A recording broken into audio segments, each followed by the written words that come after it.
राधे राधे, हरे कृष्णा। स्वागत है आप सभी का एक बार पुनः आपके अपने चैनल जहां हम भगवद गीता का पाठ कर रहे हैं। तो चलिए शुरू करते हैं आज का श्लोक। संबंध।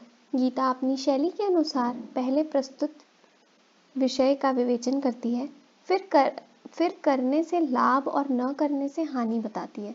इसके बाद उसका अनुष्ठान करने की आज्ञा देती है। यहाँ भी भगवान अर्जुन के प्रश्न मुझे घोर कर्म में क्यों लगाते हैं का उत्तर देते हुए पहले कर्मों के सर्वथा त्याग को असंभव बताते हैं, फिर कर्मों का स्वरूप से त्याग करके मन से विषय चिंतन करने को मिथ्याचार बताते हुए निष्काम भाव से कर्म करने वाले मनुष्य को श्रेष्ठ बताते हैं। अब आगे के श्लोक में भगवान अर्जुन को उसी के अनुसार कर्तव्य कर्म करने की आज्ञा देते हैं।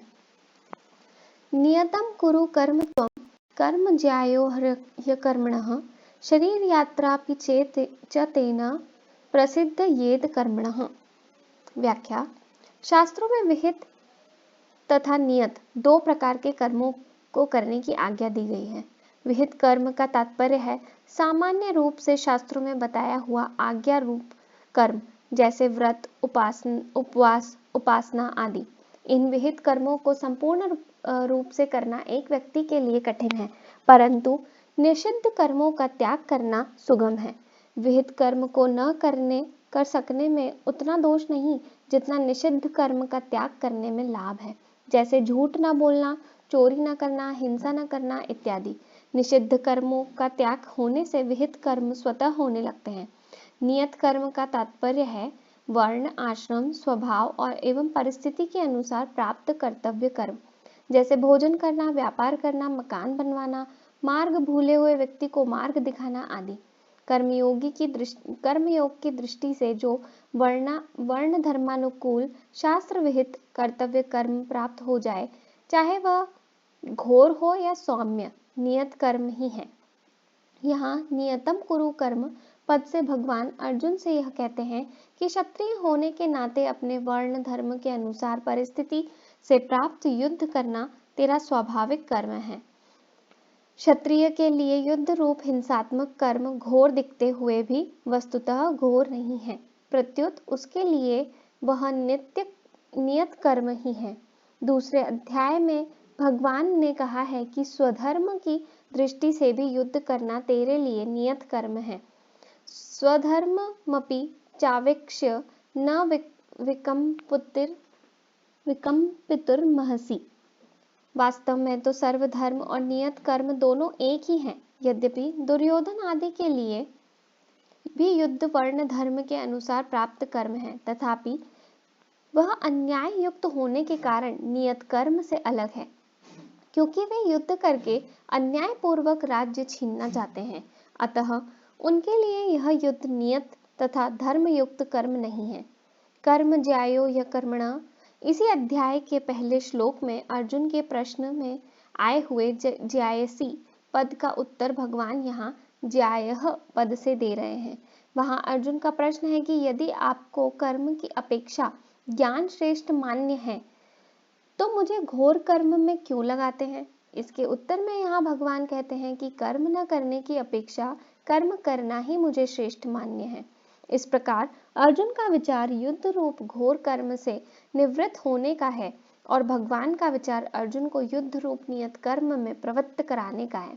इसलिए आगे 18वें अध्याय में भगवान कहते हैं कि दोष युक्त होने पर भी सहज नियत कर्म का त्याग नहीं करना चाहिए।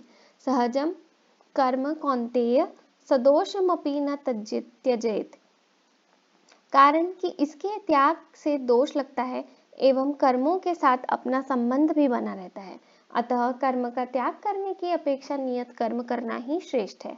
फिर आसक्ति रहित होकर कर्म करना तो और भी श्रेष्ठ माना गया है, क्योंकि इससे कर्मों के साथ सर्वथा संबंध विच्छेद हो जाता है। अतः भगवान इस श्लोक के पूर्वार्ध में अर्जुन को अनासक्त भाव से नियत कर्म करने की आज्ञा देते हैं और उत्तरार्ध में कहते हैं कि कर्म किए बिना तेरा जीवन निर्वाह भी नहीं होगा। कर्मयोग में कर्म ज्यायो या कर्मणः, यह भगवान का प्रधान सिद्धांत है। इसी को भगवान ने माते संगोत्सव कर्मणि पदों से स्पष्ट किया है कि अर्जुन तेरी कर्म न करने में आसक्ति न हो, कारण कारण यह है कि कर्तव्य कर्मों से जी चुराने वाला मनुष्य प्रमाद, आलस्य और निद्रा में अपना अमूल्य समय नष्ट कर देगा अथवा शास्त्र निषिद्ध कर्म करेगा, जिससे उसका पतन होगा।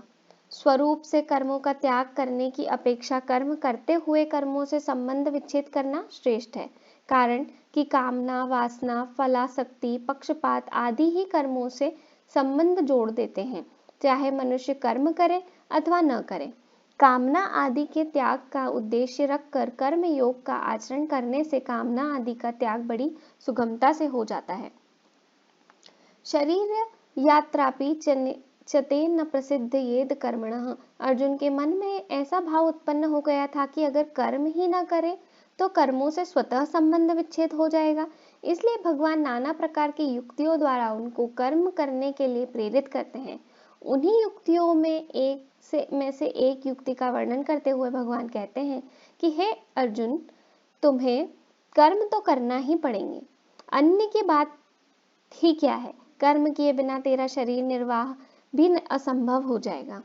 जैसे ज्ञान योग में विवेक के द्वारा संसार से संबंध विच्छेद होता है, ऐसे ही कर्म योग में कर्तव्य कर्म का ठीक ठाक अनुष्ठान करने से संसार से संबंध विच्छेद हो जाता है। अतः ज्ञान योग की अपेक्षा कर्म योग को किसी भी प्रकार से कम नहीं मानना चाहिए। कर्म योगी शरीर को संसार का ही मानकर उसको संसार की ही सेवा में लगा देता है, अर्थात शरीर में उसका कोई अपनापन नहीं रहता। वह स्थूल, सूक्ष्म और कारण शरीर की एकता क्रमशः स्थूल, सूक्ष्म और कारण संसार से करता है, जबकि ज्ञान योगी अपनी एकता ब्रह्म से करता है। इस प्रकार कर्म योगी जड़ तत्व की एकता करता है और ज्ञान योगी चेतन तत्व की एकता करता है। साधन संबंधी मार्मिक बात। अर्जुन की कर्मों से अरुचि है, अर्थात उनके मन में कर्म न करने का आग्रह है। केवल अर्जुन की ही बात नहीं है, प्रत्युत पारमार्थिक मार्ग में अन्य साधक भी प्राय इसी तरह विषय में ऐसी ही बड़ी भूल करते हैं। यद्यपि उनकी इच्छा साधन करने की रहती है और साधन करते भी हैं, तथापि वे अपनी मनचाही परिस्थिति, अनुकूलता और सुख बुद्धि भी साथ में रखते हैं, जो उनके साधन में महान बाधक होती है। जो साधक तत्व प्राप्ति में सुगमता ढूंढता है और उसे शीघ्र प्राप्त करना चाहता है, वह वास्तव में सुख का रागी है, न कि साधन का प्रेमी। जो सुगमता से तत्व प्राप्ति चाहता है, उसे कठिनता सहनी पड़ती है, और जो शीघ्रता से तत्व प्राप्ति चाहता है, उसे विलंब सहना पड़ता है। कारण कि सुगमता और शीघ्रता की इच्छा करने से साधक की दृष्टि साधन पर न रहकर फल पर चली जाती है, जिससे साधन में उकताहट प्रतीत होती है और साध्य की प्राप्ति में विलंब भी होता है, जिसका यह दृढ़ निश्चय या उद्देश्य है कि चाहे जैसे भी हो, मुझे तत्व की प्राप्ति होनी चाहिए। उसकी दृष्टि सुगमता और शीघ्रता पर नहीं जाती। तत्परता के साथ कार्य में लगा हुआ मनस्वी व्यक्ति जब अपने उद्देश्य की पूर्ति के लिए कमर कसकर लग जाता है, तब वह सुख और दुख की ओर नहीं देखता। साधक की तो बात ही क्या है, एक साधारण लोभी मनुष्य भी दुख की ओर नहीं देखता। प्राय देखा जाता है कि पसीना आ रहा है, भूख प्यास लग रही है अथवा शौच जाने की आवश्यकता जान पड़ती है, फिर भी यदि माल की विशेष बिक्री हो रही है तथा पैसे आ रहे हैं, तो वह लोभी व्यापारी सब कष्ट सह लेता है। ठीक लोभी व्यक्ति की तरह साधक की साध्य में निष्ठा होनी चाहिए। उससे साध्य की प्राप्ति के बिना चैन से न रहा जाए, जीवन भार स्वरूप प्रतीत होने लगे, खाना पीना आराम आदि कुछ भी अच्छा न लगे और उसके हृदय में साधन का आदर और तत्परता रहे। साध्य को प्राप्त करने की उत्कंठा होने पर देरी तो असह्य होती है, पर वह जल्दी प्राप्त हो जाए यह इच्छा नहीं होती।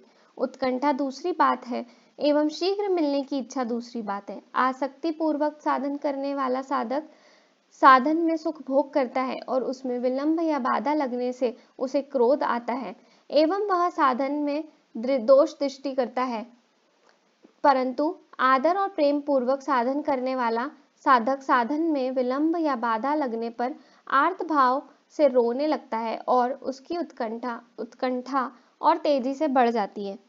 यही शीघ्रता और उत्कंठा में अंतर है। शीघ्रता में साधक का सुख सुविधा का भाव रहता है कि तत्व प्राप्ति शीघ्र हो जाए, तो पीछे आराम करेंगे। इस प्रकार फल की ओर दृष्टि रहने से साधन का आदर कम हो जाता है, परंतु उत्कंठा में साधक अपने साधन में ही आराम मानता है कि साधन के सिवाय और करना ही क्या है, इससे बढ़िया और कर्म ही क्या है जिसे करें। अतः यही काम साधन करना है, चाहे सुगमता से हो या कठिनता से, शीघ्रता से हो या देरी से।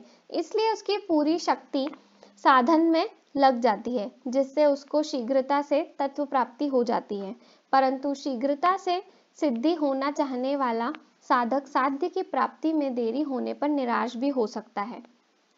अतः साधक को साध्य से भी अधिक आदर साधन को देना चाहिए। जैसा कि माता पार्वती ने कहा है, जन्म कोटि लगी रगर हमारी, बरऊं शंभु न त रहऊं कुआरी, तजऊ नारद कर उपदेशु, आप कहूँ सत बार महेशु। माता पार्वती के भावों में शीघ्रता नहीं है, इनमें तो साधन को साध्य से भी अधिक आदर दिया गया है। प्रस्तुत श्लोक में भगवान अर्जुन को निमित्त बनाकर साधकों को सावधान करते हैं कि उन्हें अपनी अनुकूलता तथा सुख बुद्धि, जो कि साधन में मूल बाधा है, का त्याग करके कर्तव्य कर्मों को करने में बड़ी तत्परता से लग जाना चाहिए। परिशिष्ट भाव: निष्काम भाव से कर्म करने वाला कर्मयोगी केवल स्वरूप से कर्मों का त्याग करने वालों से अथवा सकाम भाव से कर्म करने वालों से ही श्रेष्ठ है नहीं है, प्रत्युत ज्ञान योगी से भी श्रेष्ठ है। तयोस्तु कर्म संन्यासात् कर्मयोगो विशिष्यते। इसलिए भगवान प्रस्तुत प्रकरण में निष्काम भाव से कर्म करने पर विशेष जोर दे रहे हैं। धन्यवाद। राधे राधे। हरे कृष्णा। कल पुनः मिलेंगे।